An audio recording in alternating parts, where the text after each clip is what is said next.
ನನಗೆ daily ಯಾರ್ದಾದ್ರೂ ಒಬ್ರದ್ದು email ಬಂದೇ ಬರುತ್ತೆ ಈ ಒಂದು ಮ್ಯಾಟರ್ ಅಲ್ಲಿ. ಲೈಕ್ ಅವ್ರು ಗೋವಾ ಹೋಗಿರ್ತಾರೆ ಅಂಡ್ ಗೋವಾದಲ್ಲಿ ಅವ್ರಿಗೆ ಸ್ಕ್ಯಾಮ್ ಆಗಿರುತ್ತೆ, ಸಾವಿರಾರು ಗಟ್ಲೆ ದುಡ್ಡು ಕಳ್ಕೊಂಡಿದ್ದಾರೆ, ಕೆಲವೊಬ್ರಂತೂ ಲಕ್ಷಾನ್ ಗಟ್ಲೆ ಕಳ್ಕೊಂಡಿದ್ದಾರೆ. ಲಿಟ್ರಲಿ ಈ ತರ ಒಂದು ಇಮೇಲ್ಸ್ ನನ್ನ ಇನ್ಬಾಕ್ಸ್ ಅಲ್ಲಿ ತುಂಬ ಹೋಗ್ಬಿಟ್ಟಿದಾವೆ. ಅಂಡ್ ನನ್ನ ಸಬ್ಸ್ಕ್ರೈಬರ್ಸ್ ಜೊತೆ ಒಂದೇ ಅಲ್ಲ, ಒಂದೆರಡು ವರ್ಷದ ಹಿಂದೆ ಕಾಲೇಜ್ ಟೈಮ್ ಅಲ್ಲಿ ನಾನು ನನ್ನ ಫ್ರೆಂಡ್ಸ್ ಜೊತೆ ಗೋವಾ ಹೋದಾಗ ನಮ್ ಜೊತೆನೂ ಸ್ಕ್ಯಾಮ್ ಆಗಿದೆ. ಸೊ ಈ ವಿಡಿಯೋದಲ್ಲಿ ಕಂಪ್ಲೀಟ್ ಆಗಿ ನಾನು ನಿಮ್ಗೆ ಗೋವಾದ ಹಣೆ ಬರಹನ ಬಿಚ್ಚಿಡ್ತೀನಿ. ಸೊ ಯಾರಾದ್ರೂ ಗೋವಾ ಹೋಗ್ಬೇಕಂತ ಇದ್ರೆ, ಅದು ಎಸ್ಪೆಷಲಿ ನ್ಯೂ ಇಯರ್ ನ ಸೆಲಿಬ್ರೇಟ್ ಮಾಡ್ಬೇಕು ಅಂತ ಗೋವಾ ಹೋಗೋರಿದ್ರೆ ಒಮ್ಮೆ ಪ್ಲೀಸ್ ಈ ವಿಡಿಯೋನ ಕೊನೆಯವರೆಗೂ ನೋಡಿ.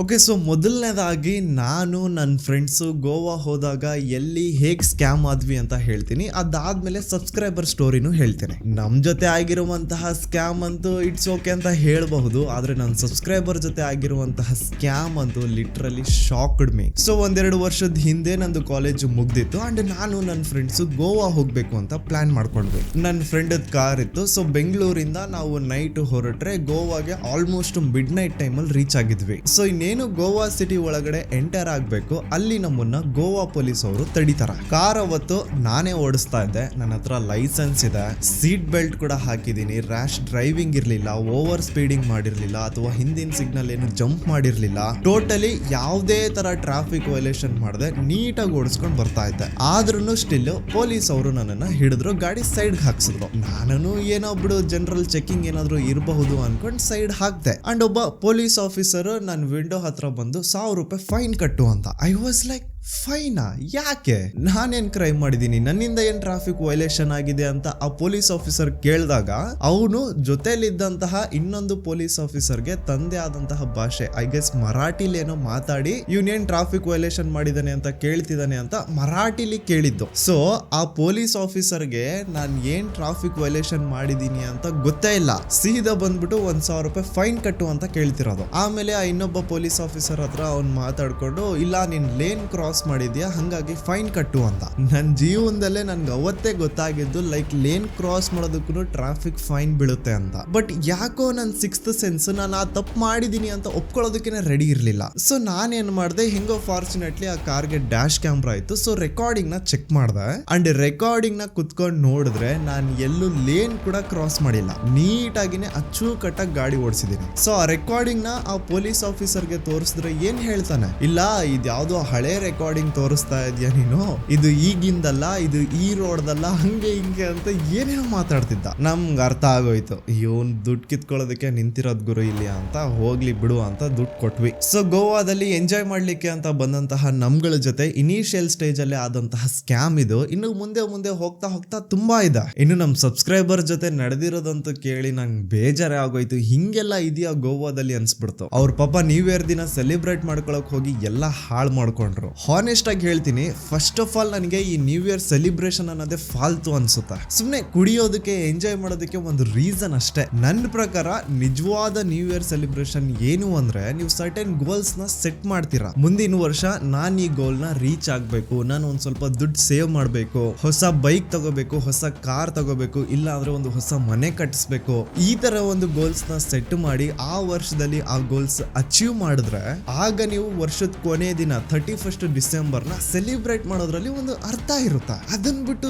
ಲೈಫ್ ಅಲ್ಲಿ ಏನು ಚೇಂಜಸ್ ಇಲ್ಲ, ಜಸ್ಟ್ ಕ್ಯಾಲೆಂಡರ್ ಚೇಂಜ್ ಆಗೋದನ್ನ ನಾನು ಸೆಲಿಬ್ರೇಟ್ ಮಾಡ್ತೀನಿ ಅಂತಂದ್ರೆ ನನ್ನ ದೃಷ್ಟಿಲಿ ಅದು ದೊಡ್ಡ ಫಾಲ್ತುನೆ. ಸೊ ಈಗಲೂ ಟೈಮ್ ಇದೆ, ಕುತ್ಕೊಂಡು ಒಂದು ನ್ಯೂ ಇಯರ್ ರೆಸಲ್ಯೂಷನ್ ನ ಪ್ರಿಪೇರ್ ಮಾಡಿ, ಅದ್ರಲ್ಲಿ ಕುತ್ಕೊಂಡು ಬರೀರಿ ನೆಕ್ಸ್ಟ್ ಇಯರ್ ಸೇಮ್ ಡೇಟ್ ಗೆ ನಿಮ್ ಸೆಲ್ಫ್ ಅಲ್ಲಿ ನೀವ್ ಏನ್ ಚೇಂಜಸ್ ನ ಎಕ್ಸ್ಪೆಕ್ಟ್ ಮಾಡ್ತಿದ್ದೀರಾ ಅಂತ ಕುತ್ಕೊಂಡು ಬರೀರಿ. ನೆಕ್ಸ್ಟ್ ವರ್ಷ ನಾನು ಜಿಮ್ಗೆ ಹೋಗ್ಬೇಕು, ನಂದಿಷ್ಟು ವೆಯ್ಟ್ ಲಾಸ್ ಆಗಿರ್ಬೇಕು ಅಥವಾ ಇಷ್ಟು ವೆಯ್ಟ್ ಗೇನ್ ಆಗ್ಬೇಕು, ನಾನು ಇಷ್ಟು ಅಮೌಂಟ್ ನ ಸೇವ್ ಮಾಡಬೇಕು, ನನ್ನ ಫ್ಯಾಮಿಲಿ ಮೆಂಬರ್ಸ್ಗೆ ಒಂದೊಳ್ಳೆ ಫಾರಿನ್ ಟ್ರಿಪ್ ಮಾಡಿಸ್ಬೇಕು, ಅಂಡ್ ಮೋಸ್ಟ್ ಇಂಪಾರ್ಟೆಂಟ್ಲಿ ಫ್ಯಾಮಿಲಿ ಮೆಂಬರ್ಸ್ಗೆಲ್ಲ ಇನ್ಶೂರೆನ್ಸ್ ಮಾಡಿಸ್ಬೇಕು. ಇಲ್ಲಿವರೆಗೂ ಹೆಲ್ತ್ ಇನ್ಶೂರೆನ್ಸ್ ಅವ್ರ ಟರ್ಮ್ ಇನ್ಶೂರೆನ್ಸ್ ಮಾಡಿಸಿಲ್ಲ ಅಂತಂದ್ರೆ ಇನ್ನೂ ನೆಗ್ಲೆಕ್ಟ್ ಮಾಡೋದಕ್ಕೆ ಹೋಗ್ಬೇಡಿ. ನೋಡಿ, ಯಾವ ಸಿಚುವೇಶನ್ ಹೆಂಗ್ ಬರುತ್ತೆ ಅಂತ ಹೇಳೋದಕ್ಕಾಗಲ್ಲ. ಹಾಸ್ಪಿಟಲ್ ಬಿಲ್ಸ್, ಮೆಡಿಸನ್ಸ್ ಎಷ್ಟು ಕಾಸ್ಟ್ಲಿ ಅಂತ ಈಗ ಆಲ್ರೆಡಿ ಎಲ್ಲಾರ್ಗೂ ಚೆನ್ನಾಗಿ ಗೊತ್ತಿದೆ. ಸುಮಾರು ಫ್ಯಾಮಿಲೀಸ್ ಪಾಪ ಹಾಸ್ಪಿಟಲ್ ಬಿಲ್ಸ್ ತೀರ್ಸೋದಕ್ಕೆ ಅಂತಾನೆ ಸಾಲ ಗಿಲ ಮಾಡಿ ಹೆವಿ ಲಾಸ್ ಅಲ್ಲಿ ಹೊರಟೋಗ್ತಾರೆ. ಸೊ ನಿಮ್ಗೆ ಏನಾದ್ರು ಆದ್ರೆ ಅಥವಾ ನಿಮ್ ಫ್ಯಾಮಿಲಿ ಮೆಂಬರ್ ಅಲ್ಲಿ ಯಾರ ಯಾರಿಗಾದ್ರೂ ಏನಾದ್ರೂ ಹೆಲ್ತ್ ಎಮರ್ಜೆನ್ಸಿ ಬಂದಾಗ ನಿಮ್ಗೆ ಅನ್ನೆಸೆಸರಿ ಫಿನಾನ್ಷಿಯಲ್ ಬರ್ಡನ್ ಆಗ್ಬಾರ್ದು ಅಂದ್ರೆ ಬುದ್ಧಿವಂತರು ಇನ್ಶೂರೆನ್ಸ್ ಮಾಡಿಸ್ಕೊಂತಾರೆ. And as my suggestion choose Ditto. ಇವ್ರ ಪ್ಲಾಟ್ಫಾರ್ಮ್ ಅಲ್ಲಿ ನಿಮ್ಗೆ ಹೆಲ್ತ್ ಇನ್ಶೂರೆನ್ಸ್, ಟರ್ಮ್ ಇನ್ಶೂರೆನ್ಸ್ ಎಲ್ಲಾ ತರದ ಇನ್ಶೂರೆನ್ಸ್ ಪ್ರೊವೈಡರ್ಸ್ ಒಂದೇ ಕಡೆ ಸಿಗ್ತಾರ. ಇಲ್ಲಿ ನೀವು ಮಲ್ಟಿಪಲ್ ಕಂಪ್ನೀಸ್ ನ ಪಾಲಿಸೀಸ್ ನ ಕಂಪೇರ್ ಮಾಡಿ ಅದರಲ್ಲಿ ನಿಮ್ಗೆ ನಿಮ್ ಬಜೆಟ್ ಅಕಾರ್ಡಿಂಗ್ ಯಾವ್ದು ಬೆಸ್ಟ್ ಅನ್ಸುತ್ತೋ ಅದನ್ನ ಪರ್ಚೇಸ್ ಮಾಡಬಹುದು. ಇಫ್ ಇನ್ ಕೇಸ್ ರೈಟ್ ಪಾಲಿಸಿನ ಚೂಸ್ ಮಾಡೋದ್ರಲ್ಲಿ ನಿಮ್ ಕನ್ಫ್ಯೂಷನ್ ಆಗ್ತಾ ಇದ್ರೆ ಪಾಲಿಸಿ ರಿಗಾರ್ಡಿಂಗ್ ನಿಮ್ಗೆ ಏನೇ ಚಿಕ್ಕ ಪುಟ್ಟ ಡೌಟ್ಸ್ ಇದ್ರು ಇಲ್ಲಿ ನೀವೇ ಸ್ವತಃ ನಿಮ್ ಫ್ರೀ ಟೈಮ್ ಅಕಾರ್ಡಿಂಗ್ ಒಂದು ಕಾಲ್ ನ ಶೆಡ್ಯೂಲ್ ಮಾಡಬಹುದು. ಅಂಡ್ ಡಿಟೋ ಟೀಮ್ ಅವರು ನಿಮಗೆ ಕಾಲ್ ಬ್ಯಾಕ್ ಮಾಡಿ ಒಂದು ರೈಟ್ ಪಾಲಿಸಿನ ಪರ್ಚೇಸ್ ಮಾಡೋದ್ರಲ್ಲಿ ಹೆಲ್ಪ್ ಮಾಡ್ತಾರೆ. ಇನ್ಶೂರೆನ್ಸ್ ಮಾಡಿಸ್ಬೇಕು ಅನ್ಕೊಂಡಾಗ ಒಂದು ದೊಡ್ಡ ತಲೆನೋವು ಏನು ಅಂದ್ರೆ ಮಾರ್ಕೆಟಿಂಗ್ ಟೀಮ್ ಅವರು ಪದೇ ಪದೇ ಕಾಲ್ ಮಾಡಿ ಹಿಂಸೆ ಕೊಟ್ಬಿಡ್ತಾರೆ. ಆದ್ರೆ Ditto will never do that. So ಒಂದೊಳ್ಳೆ ಸರ್ವಿಸ್ ಇವ್ರದ್ದು at free of cost utilise ಮಾಡ್ಕೊಳ್ಳಿ. ಡಿಟೋನ link description box and pin comment ಅಲ್ಲಿ ಕೊಟ್ಟಿದ್ದೀನಿ. Do check out. ನಾವ್ back to the topic. So ನಾವು ಪೊಲೀಸ್ ಅವ್ರಿಗೆ ಅನ್ನೆಸೆಸರಿ ಆಗಿ ದುಡ್ಡನ್ನ ಪೇ ಮಾಡಿ ಅದಾದ್ಮೇಲೆ ರೂಮ್ಗೆ ಹೋದ್ವಿ, ರೆಸ್ಟ್ ಮಾಡಿದ್ವಿ, ಬೆಳಿಗ್ಗೆ ಎದ್ದು ಬೀಚ್ ಹತ್ರ ಹೋದ್ವಿ. ಬೀಚ್ ಹತ್ರ ಹೋಗ್ತಿದ್ದಂಗೆ ಒಂದಿಷ್ಟು ಜನ ಬಂದ್ಬಿಟ್ರು. ಸರ್ ವಾಟರ್ ಗೇಮ್ಸ್ ಆಡಿ, ಸರ್ ಜೆಟ್ ಸ್ಕಿ ಬೇಕಾ, ಸರ್ ಪ್ಯಾರಾಗ್ಲೈಡಿಂಗ್ ಬೇಕಾ, ಸರ್ ಸ್ಕೂಬಾ ಡೈವಿಂಗ್ ಮಾಡ್ತೀರಾ, ಸರ್ 5,000 ಒಬ್ರಿಗೆ, ಸರ್ 3,000 ಒಬ್ರಿಗೆ, ಸರ್ 2,000 ಒಬ್ರಿಗೆ ಅಂತ ತಲೆ ತಿಂದು ಹಾಕ್ಬಿಟ್ರು. ನಾವು ಸರಿ ಆಯ್ತು ಗೋವಾ ಬಂದಿದೀವಿ, ವಾಟರ್ ಗೇಮ್ಸ್ ಆಡದೆ ಇದ್ರೆ ಹೆಂಗೆ ಅಂತ ಯಾರು ಕಡಿಮೆಗೆ ಹೇಳ್ತಾ ಇದ್ನೋ 2,000 ಒಬ್ರಿಗೆ ಅಂತ ಯಾರು ಹೇಳಿದ್ನೋ ಅವನ ಹತ್ರ ಹೋಗಿ ಟಿಕೆಟ್ಸ್ ತಗೊಂಡ್ವಿ. ನಾವೇನ್ ಅನ್ಕೊಂಡ್ವಿ 2,000ರಲ್ಲಿ ಅಣ್ಣ ನಮ್ಗೆ ಪ್ಯಾರಾಗ್ಲೈಡಿಂಗ್ ಮಾಡಿಸ್ತಾನೆ, ಜೆಟ್ ಸ್ಕಿ ಮಾಡಿಸ್ತಾನೆ, ಸ್ಕೂಬಾ ಡೈವಿಂಗ್ ಮಾಡಿಸ್ತಾನೆ, ಬೋಟ್ ಅಲ್ಲಿ ಕರ್ಕೊಂಡು ಹೋಗ್ತಾನೆ ಅಂತೆಲ್ಲ ನಮ್ದು ಎಕ್ಸ್ಪೆಕ್ಟೇಷನ್ಸ್ ಇತ್ತು. ಅವ್ನು ನಮ್ಗೆ ಹೇಳಿದ್ದು ಅದೇ, ಅವ್ನು ನಮಗ್ ಪ್ರಾಮಿಸ್ ಮಾಡಿದ್ದು ಅದೇನೆ. ಸೊ ಕರ್ಕೊಂಡು ಹೋದ, ಪ್ಯಾರಾಗ್ಲೈಡಿಂಗ್ ಮಾಡಿಸ್ತೀವಿ ಅಂತ ಒಂದು ಚಿಕ್ಕ ಬೋಟ್ ಅಲ್ಲಿ ಸಮುದ್ರದಲ್ಲಿ ಕರ್ಕೊಂಡು ಹೋದ. ಅಲ್ಲಿ ಹೋಗಿದ ತಕ್ಷಣ ಅಣ್ಣ ಫುಲ್ ಚೇಂಜ್, ಲೂಟ್ ಮಾಡೋ ಮೂಡಲ್ ಬಂದ್ಬಿಟ್ಟಿದ್ದಾನೆ. ಲಿಟ್ರಲಿ ಸಮುದ್ರದಲ್ಲಿ ಕರ್ಕೊಂಡು ಹೋಗಿ ಏನ್ ಹೇಳ್ತಿದ್ದಾನೆ ಅಂದ್ರೆ ನೀವ್ ಏನ್ 2,000 ರೂಪಾಯಿ ಕೊಟ್ಟಿದಿರೋ ಅದ್ರಲ್ಲಿ ನಾನು ನಿಮಗ್ ಪ್ಯಾರಾಗ್ಲೈಡಿಂಗ್ ಮಾಡಿಸ್ತೀನಿ, ಆದ್ರೆ 2-3 ನಿಮಿಷ ಅಷ್ಟೇ. ನಿಮಗ್ ಜಾಸ್ತಿ ಹೊತ್ತು ಮಾಡ್ಬೇಕಂತ ಆಸೆ ಇದ್ರೆ ಎಕ್ಸ್ಟ್ರಾ ಪೇ ಮಾಡ್ಬೇಕು. ಅಂಡ್ ಆ ಪ್ಯಾರಾಗ್ಲೈಡಿಂಗ್ ಮಾಡ್ಬೇಕಾದ್ರೆ ಈ ತರ ನೀರಲ್ಲಿ ಡಿಪ್ ಮಾಡ್ತಾರೆ ಸ್ವಲ್ಪ ಥ್ರಿಲ್ ಫೀಲ್ ಆಗ್ಲಿ ಅಂತ. ಆ ತರ ಥ್ರಿಲ್ ಫೀಲ್ ಮಾಡ್ಸೋದಕ್ಕೂ ಎಕ್ಸ್ಟ್ರಾ ಕಾಸ್ಟ್.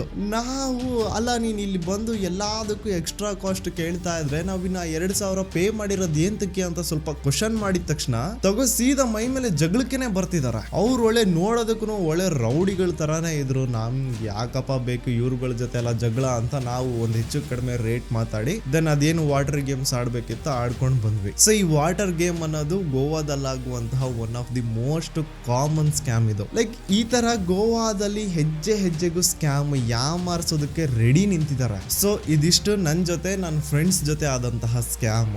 ಅದಾದ್ಮೇಲೆ ಅಲ್ಲಿ ಪಬ್ ಅಲ್ಲಿ ಓವರ್ ಎಕ್ಸ್ಪೆನ್ಸಿವ್ ಊಟ, ಹೋಟೆಲ್ ರೂಮ್ಸ್ ಅಲ್ಲಿ extra charges, swimming pool charges ಅದಿದು ಅಂತ ಸುಮಾರಷ್ಟು ಆಯ್ತು. ಆದ್ರೆ ನಮ್ ಸಬ್ಸ್ಕ್ರೈಬರ್ ಜೊತೆ ನಡೆದಿರೋದು ಇದೆಯಲ್ಲ ಅದನ್ನ ಹೇಳ್ತೀನಿ ಈಗ ಕೇಳಿಸ್ಕೊಳ್ಳಿ. ಸೊ ನಮ್ ಸಬ್ಸ್ಕ್ರೈಬರ್ದು ರಿಯಲ್ ನೇಮ್ ತಗೊಳೋದ್ ಬೇಡ, but for the video sake ಅನ್ಕೊಳ್ಳಿ ಅವನ ಹೆಸರು ಅಶೋಕ್ ಅಂತ. ಸೊ ಅಶೋಕ್ ಅಂಡ್ ಅವನ್ friends last year new year celebrate ಮಾಡ್ಲಿಕ್ಕೆ ಅಂತ ಗೋವಾ ಹೋಗಿರ್ತಾರೆ. ಗೋವಾ ಹೋಗಿ ಪಾಪ ನೈಟ್ ಟೈಮು ಗೋವಾ ಬೀಚ್ ಅಲ್ಲಿ ಎಣ್ಣೆ ಹೊಡ್ಕೊಂಡು ಕೂತಿರ್ಬೇಕಾದ್ರೆ ಒಬ್ಬ ಪಿಂಪ್ ಬರ್ತಾನೆ. ಪಿಂಪ್ ಅಂದ್ರೆ ನಿಮಗ್ ಗೊತ್ತಿರುತ್ತೆ, ಗೊತ್ತಿಲ್ಲ ಅಂತಂದ್ರೆ ಗೂಗಲ್ ಮಾಡ್ಕೊಳ್ಳಿ. ಸೊ ಪಿಂಪ್ ಒಂದ್ ಹೆಸರು ಕೊಡುವ ಅನ್ಕೊಳ್ಳಿ, ಅವನ ಹೆಸರು ರಾಕಿ ಅಂತ. ರಾಕಿ ಅನ್ನೋನು ಬೀಚ್ ಸೈಡ್ ಅಲ್ಲಿ ಎಣ್ಣೆ ಹೊಡ್ಕೊಂಡು ಕೂತಿರುವಂತಹ ಅಶೋಕ್ ಅಂಡ್ ಅವನ್ ಫ್ರೆಂಡ್ಸ್ ಹತ್ರ ಬಂದು ಭಯ ಹುಡುಗಿ ಬೇಕಾ ಅಂತ ಟೆಂಪ್ಟ್ ಮಾಡ್ತಾನೆ ಅವ್ರನ್ನ. ಅಶೋಕ್ ಅಂಡ್ ಅವನ್ ಫ್ರೆಂಡ್ಸ್ ಅವ್ರ ಪಾಡಿಗೆ ಅವರು ಬೀಚ್ ಅಲ್ಲಿ ಆರಾಮಾಗಿ ಎಣ್ಣೆ ಹೊಡ್ಕೊಂಡು ಚಿಲ್ ಮಾಡೋ ಪ್ಲಾನ್ ಅಲ್ಲಿ ಇದ್ರು. ಆದ್ರೆ ಯಾವಾಗ ಈ ವೇಸ್ಟ್ ಫೆಲೋ ಬಂದು ಭಯ ಹುಡುಗಿ ಬೇಕಾ ಅಂತ ಕೇಳಿದ್ನ ಅವ್ರಿಗೂ ಟೆಂಪ್ಟ್ ಆಗೋಯ್ತು. ಸೊ ಅವರು ಅವನ ಜೊತೆ ಒಂದಿಷ್ಟು ಮಾತಾಡಿ ಒಂದಿಷ್ಟು ರೇಟ್ ನ ಫಿಕ್ಸ್ ಮಾಡ್ಕೊಂಡು ಅವ್ನ ಹಿಂದೆ ಒಂದು ಪಬ್ಗೆ ಹೋಗ್ತಾರ. ಇನ್ನೇನು ಪಬ್ ಒಳಗಡೆ ಎಂಟರ್ ಆಗ್ಬೇಕು, ರಾಕಿ ಅವ್ರನ್ನ ಅಲ್ಲೇ ನಿಲ್ಲಿಸ್ಬಿಟ್ಟು ಫಸ್ಟ್ ದುಡ್ಡು ಇಸ್ಕೊಳ್ತಾನೆ. ಒಬ್ರಿಂದ 5,000, ಒಬ್ರಿಂದ 10,000, ಇನ್ನೊಬ್ರಿಂದ 3,000, ಇನ್ನೊಬ್ರಿಂದ 5,000, ಹಿಂಗೆ ಟೋಟಲ್ ಅಶೋಕ್ ಅಂಡ್ ಅವ್ನ ಫ್ರೆಂಡ್ಸ್ ಎಲ್ಲ ಏನಿದ್ರು ಅವರಿಂದೆಲ್ಲ ದುಡ್ಡು ಹಾಕ್ಸ್ಕೊಂತಾನೆ. ದುಡ್ಡು ಹಾಕ್ಸ್ಕೊಂಡ್ಮೇಲೆ ಬನ್ನಿ ಭಯ ನನ್ ಜೊತೆ ಅಂತ ಹೇಳ್ಬಿಟ್ಟು ಪಬ್ ಒಳಗಡೆ ಕರ್ಕೊಂಡು ಹೋಗ್ತಾನಂತ. ಅಲ್ಲಿ ಒಳಗಡೆ ಆ ಒಂದು ಪಬ್ ಲಿಟ್ರಲಿ ಒಂಥರ ಮೂವಿ ಸೀನ್ ತರ. VIP ಎಲ್ಲ ಕೂತಿದ್ದಾರೆ ಸೋಫಾ ಮೇಲೆ, ಅವ್ರ ಮುಂದೆ ಹುಡುಗಿರ್ ಫುಲ್ ಡ್ಯಾನ್ಸ್ ಮಾಡ್ತಿದ್ದಾರೆ. ಅಂಡ್ ಒಂದ್ ಕಡೆ ಹುಡುಗಿರ್ ನಿಂತಿದ್ರಂತೆ, ಬೇರೆ ಹುಡುಗಿರು. ಆ ರಾಕಿ ಆ ಹುಡುಗಿರ್ ಕಡೆ ಕೈ ಮಾಡ್ಬಿಟ್ಟು ನಿಮ್ಗೆ ಅದ್ರಲ್ಲಿ ಯಾವ ಹುಡುಗಿ ಇಷ್ಟ ಆದ್ಲ ಅವಳನ್ನ ಮುಟ್ಟಿ ಅಂತ ಹೇಳದ್ನಂತೆ. ಇವ್ರು ಹೋಗಿ ಅವ್ರಿಗೆ ಯಾವ ಹುಡುಗಿ ಇಷ್ಟ ಆಯ್ತು ಆ ಹುಡುಗಿನ ಸೆಲೆಕ್ಟ್ ಮಾಡ್ಕೊಂಡ್ರು. ದೆನ್ ಆ ಹುಡುಗಿರದು ಈಗ ರೋಲ್ ಶುರು. ಆ ಹುಡುಗಿರು ಮೊದ್ಲು ನಮ್ಗೆ ಎಣ್ಣೆ ಕೊಡ್ಸಿ ಅಂತ ಡಿಮ್ಯಾಂಡ್ ಮಾಡ್ತಾರಂತೆ. ಅಂಡ್ ಅದೇ ಪಬ್ ಅಲ್ಲಿ ಇದ್ದಂತಹ ಬಾರ್ ಟೇಬಲ್ ಹತ್ರ ಕರ್ಕೊಂಡು ಹೋಗ್ತಾರೆ. ಅಲ್ಲಿ ವೋಡ್ಕಾ ಶಾರ್ಟ್ಸ್ ನ ಆ ಹುಡುಗಿರು ಒಳ್ಳೆ ನೀರ್ ಕುಡ್ದಂಗೆ ಗಟ್ಟು ಅಂತ ಕುಡಿತಿರ್ತಾರ. ಇದನ್ನ ನೋಡಿ ಅಶೋಕನ್ಗೆ ಸ್ವಲ್ಪ ಫಿಶಿ ಅನ್ಸುತ್ತೆ. ಏನ್ ಈ ಹುಡುಗಿರು ಎಣ್ಣೆನ ಒಳ್ಳೆ ನೀರ್ ಕುಡ್ದಂಗ್ ಕುಡಿತಿದಾರಲ್ಲ ಅಂತ ಅವನೇನ್ ಮಾಡ್ತಾನೆ, ಒಂದು ಗ್ಲಾಸ್ ತಗೊಂಡು ಅವನು ಕುಡಿತಾನೆ. ನೋಡಿದ್ರೆ ಆ ಆಕ್ಚುಲ್ ಆಗಿ ಅದು ನೀರೇ. ಅಂಡ್ ಇಷ್ಟೊತ್ತು ಆ ಹುಡುಗಿರು ಕುಡ್ದಿರೋದು ಎಣ್ಣೆ ಅಲ್ಲ, ನೀರಿರುತ್ತೆ. ಅಂಡ್ ಆ ಒಂದು ನೀರ್ ಕುಡ್ದಿರೋದಕ್ಕೆ 12,000 ಬಿಲ್ ಆಗಿರುತ್ತೆ. ಆ ಬಾರ್ ಅಟೆಂಡರ್ 12,000 ಬಿಲ್ ಕಟ್ಟು ಅಂತ ಜಗಳ ತೆಗಿತಾನೆ. ಅಶೋಕ್ ಅಂಡ್ ಅವ್ನ ಫ್ರೆಂಡ್ಸ್ ಯಾರಿಗೆ ಯಾಮರ್ಸ್ತಿದ್ದೀರಾ, ಯಾರಿಗೆ ಸ್ಕ್ಯಾಮ್ ಮಾಡ್ತಿದ್ದೀರಾ, ನೀರ್ ಕೊಟ್ಬಿಟ್ಟು ಓಡ್ಕ ಅಂತ ಹೇಳಿ ಈಗ 12,000 ಬಿಲ್ ಹಾಕಿದೀರಾ ಅಂತೆಲ್ಲ ಒಂದು ಜಗಳ ಶುರು ಆಗುತ್ತೆ. ಅಷ್ಟರಲ್ಲಿ ಪಬ್ ಅಲ್ಲಿ ಇದ್ದಂತಹ ಬೌನ್ಸರ್ಸ್ ಬಂದು ಅಶೋಕ್ ಅಂಡ್ ಅವ್ನ ಫ್ರೆಂಡ್ಸ್ ಗೆ ಸರಿಯಾಗಿ ಹೊಡೆದು ಮೂಗಲ್ ಬಾಯಲ್ಲೆಲ್ಲ ರಕ್ತ ಬರ್ಸಿ ಅವ್ರ ಜೇಬಲ್ಲಿ ಇದ್ದಂತಹ ದುಡ್ಡೆಲ್ಲ ಕಿತ್ಕೊಂಡು, ಫೋನ್ ಎಲ್ಲ ಕಿತ್ಕೊಂಡು, ಚೈನು, ಉಂಗುರ ಎಲ್ಲಾ ಕಿತ್ಕೊಂಡು ಅವ್ರನ್ನ ಎತ್ಕೊಂಡೋಗಿ ಆಚೆ ಹಾಕ್ತಾರೆ. ಅವ್ರ ಪಾಡಿಗೆ ಅವರು ಬೀಚ್ ಅಲ್ಲಿ ಎಣ್ಣೆ ಹೊಡ್ಕೊಂಡು ಕೂತಿದವ್ರಿಗೆ ಯಾರೋ ಒಬ್ಬ ಪಿಂಪ್ ಬಂದು ಏನೋ ಟ್ರಿಗರ್ ಮಾಡಿ ಮತ್ತೆಲ್ಲೋ ಕರ್ಕೊಂಡು ಹೋಗಿ ಅಲ್ಲಿ ಯಾರ ಹತ್ರನೋ ಒದೆ ತಿಂದು ಜೇಬಲ್ಲಿದ್ದಂತಹ ದುಡ್ಡೆಲ್ಲ ಕಳ್ಕೊಂಡು ನ್ಯೂ ಇಯರ್ ದಿನನೇ ಮೋಸ ಹೋಗ್ಬಿಟ್ರು. ನಾನು ಇದನ್ನೇನು ಫೇಕ್ ಮಾಡಿ ಹೇಳ್ತಾ ಇಲ್ಲ ಆಯ್ತಾ, ನನ್ನ ಸಬ್ಸ್ಕ್ರೈಬರ್ ಜೊತೆ ನಿಜವಾಗ್ಲೂ ನಡೆದಿರುವಂತಹ ಸ್ಕ್ಯಾಮ್ ಇದು. ಅಂಡ್ ಲಿಟ್ರಲಿ ಈ ತರ ಒಂದು ಇಮೇಲ್ಸ್ ನನ್ನ ಇನ್ಬಾಕ್ಸ್ ಅಲ್ಲಿ ತುಂಬ ಹೋಗ್ಬಿಟ್ಟಿದಾವೆ.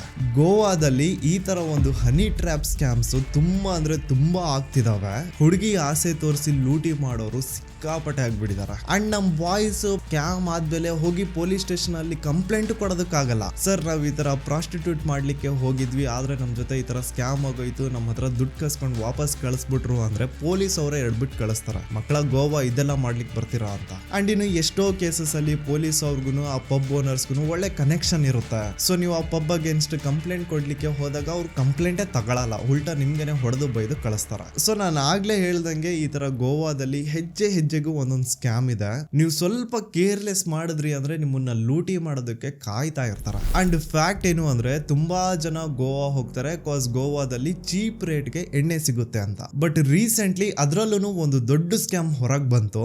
ಏನ್ ನಿಮ್ಗೆ ಚೀಪ್ ರೇಟಿಗೆ ಗೋವಾದಲ್ಲಿ ಎಣ್ಣೆ ಸಿಗ್ತಾ ಇತ್ತೋ ಅದು ಒರಿಜಿನಲ್ ಎಣ್ಣೆ ಅಲ್ಲ, ಡೂಪ್ಲಿಕೇಟ್ ಕೆಮಿಕಲ್ ಹಾಕಿ, ತುಂಬಾ ಹಾರ್ಮ್ಫುಲ್ ಡೇಂಜರಸ್ ಕೆಮಿಕಲ್ ಹಾಕಿ ಮಾಡಿರುವಂತಹ ಎಣ್ಣೆ ಅಂತ. ಲೈಕ್ ನಿಮ್ಗೆ ಒರಿಜಿನಲ್ ಬ್ರ್ಯಾಂಡ್ ತರಾನೇ ಆ ಒಂದು ಬಾಟಲ್, ಅದ್ರ ಮೇಲೆ ಸೀಲ್, ಅದ್ರ ಪ್ಯಾಕೇಜಿಂಗ್ ಡಿಟ್ಟೋ ಸೇಮ್ ಇರುತ್ತೆ. ಆದ್ರೆ ಒಳಗಡೆ ಮ್ಯಾಟರ್ ಮಾತ್ರ ನಕಲಿ. ಲಿಟ್ರಲಿ ಎಷ್ಟೋ 1,000 ಕೋಟಿ ದಂಧೆ ಅಂತ ಇದು. ಅಂಡ್ ಈಗ ರೀಸೆಂಟ್ಲಿ ಹೊರಗೆ ಬಂದಿರೋದು. ಸೊ ನೀವು ಗೋವಾದಲ್ಲಿ ಚೀಪ್ ಎಣ್ಣೆ ಸಿಗುತ್ತೆ ಅನ್ಕೊಂಡು ಹೋದ್ರೆ ಪಕ್ಕ ಯಾವ್ದೋ ಕೆಮಿಕಲ್ ಕುಡಿದು ಕ್ಯಾನ್ಸರ್ ತರಿಸ್ಕೋತೀರ. ನನ್ನನ್ನು ಕೇಳಿದ್ರೆ ಇನ್ ಮೈ ಒಪಿನಿಯನ್ ನನ್ಗೆ ಗೋವಾ ಅಂದ್ರೆ ಚೂರು ಇಷ್ಟ ಇಲ್ಲ. ಅಲ್ಲಿ ಏನಪ್ಪ ಒಂಥರ ಜನನೇ ವಿಚಿತ್ರ. ಗೋವಾ ಹೋಗಿದ ತಕ್ಷಣ ಅವ್ರ ಒಳಗಡೆ ಇದ್ದಂತಹ ಡಾರ್ಕ್ ಡಿಸೈರ್ಸ್, ಆ ಕೆಟ್ಟ ಬುದ್ಧಿ, ಆ ಕೆಟ್ಟ ಚಾಸ್ಟ್ ಎಲ್ಲ ಹೊರಗೆ ಉಕ್ಕುತ್ತಾ ಇರುತ್ತೆ.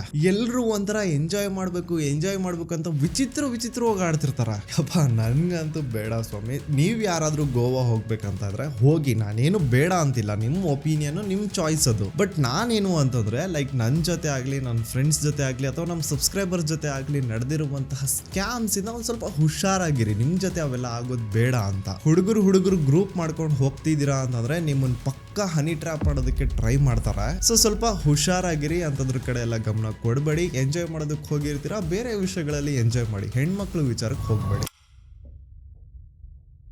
ಮೇ ಬಿ ಮಂತ್ ಎಂಡ್ ಅಲ್ಲಿ ನೀವು ಈ ವಿಡಿಯೋನ ನೋಡ್ತಾ ಇರ್ತೀರಾ. ಸೊ ನಮ್ಮ ಎಲ್ಲಾ ದೂತ ಸಭೆಯ ಪ್ರಜೆಗಳಿಗೆ ಅಡ್ವಾನ್ಸ್ ಹ್ಯಾಪಿ ನ್ಯೂ ಇಯರ್. ನಾನು ಆಗ್ಲೇ ಹೇಳ್ದಂಗೆ ಜಸ್ಟ್ ಒಂದು ಕ್ಯಾಲೆಂಡರ್ ಡೇಟ್ ಚೇಂಜ್ ಆಗೋದನ್ನ ಸೆಲೆಬ್ರೇಟ್ ಮಾಡಬೇಡಿ. ನಿಮ್ ಲೈಫಲ್ಲಿ ಚೇಂಜ್ ಆಗಿರೋದನ್ನ ನೆನ್ಸ್ಕೊಂಡು ಸೆಲೆಬ್ರೇಟ್ ಮಾಡಿ. ಈ ವರ್ಷ ನಮ್ಮ ಲೈಫಲ್ಲೂ ಸಿಕ್ಕಾಪಟ್ಟೆ ಚೇಂಜಸ್ ಆಗೋಯ್ತು. So I hope and I wish ನಿಮ್ ಲೈಫಲ್ಲೂ ಮುಂದೆ ತುಂಬಾ ಒಳ್ಳೇದಾಗ್ಲಿ, ನೀವು ತುಂಬಾ ಗ್ರೋ ಮಾಡ್ಲಿ. Once again you very happy new year to all of you. And ನಾನು ಆಗ್ಲೇ ಹೇಳ್ದಂಗೆ ಈ ಸತಿ ನಿಮ್ ನ್ಯೂ ಇಯರ್ ರೆಸಲ್ಯೂಷನ್ ಅಲ್ಲಿ ನಿಮ್ಗೂ ಹಾಗೂ ನಿಮ್ ಫ್ಯಾಮಿಲಿ ಅವ್ರಿಗೂ ತಪ್ಪದೇ ಒಂದು ಹೆಲ್ತ್ ಇನ್ಶೂರೆನ್ಸ್ ಮಾಡಿಸೋದನ್ನು ಕನ್ಸಿಡರ್ ಮಾಡ್ಕೊಳ್ಳಿ. ಹೆಲ್ತ್ ಎಮರ್ಜೆನ್ಸಿ ಬಂದಾಗ ನಿಮ್ಗೆ ಅದ್ರ ವ್ಯಾಲ್ಯೂ ಗೊತ್ತಾಗುತ್ತಾ. ಸೊ ಆಗ ರಿಗ್ರೆಟ್ ಮಾಡೋ ಬದಲು ಖುಷಿ ಪಡಬೇಕು ಅಂದ್ರೆ ಈಗಲೇ ಹೋಗಿ ಡಿಟೋನ ಚೆಕ್ಔಟ್ ಮಾಡಿ. Link description box and pin comment ಅಲ್ಲಿ ಕೊಟ್ಟಿದ್ದೀನಿ. ರೀಸೆಂಟ್ ಆಗಿ ನಾನು ತುಂಬಾನೇ ಕನ್ಫ್ಯೂಷನ್ ಕ್ರಿಯೇಟ್ ಮಾಡುವಂತಹ ಒಂದು ಪಾರ್ಟಿ ಪ್ರಜಾಕಿಯ ಬಗ್ಗೆ ಎಕ್ಸ್ಪ್ಲೈನ್ ಮಾಡ್ತಾ ಈ ಒಂದು ವಿಡಿಯೋ ಮಾಡಿದ್ದೆ. ನೋಡಿಲ್ಲ ಅಂತಂದ್ರೆ ಇಲ್ಲಿ ಕ್ಲಿಕ್ ಮಾಡಿ ಈಗ ಈ ಒಂದು ವಿಡಿಯೋನ ನೋಡಿ. ಓಕೆ, ನಾನು ನಿಮ್ಮ ದೂತ ಸಮೀರ್ MD ಮತ್ತೆ ಸಿಗ್ತೀರಿ ಇನ್ನೊಂದು ವಿಡಿಯೋದಲ್ಲಿ.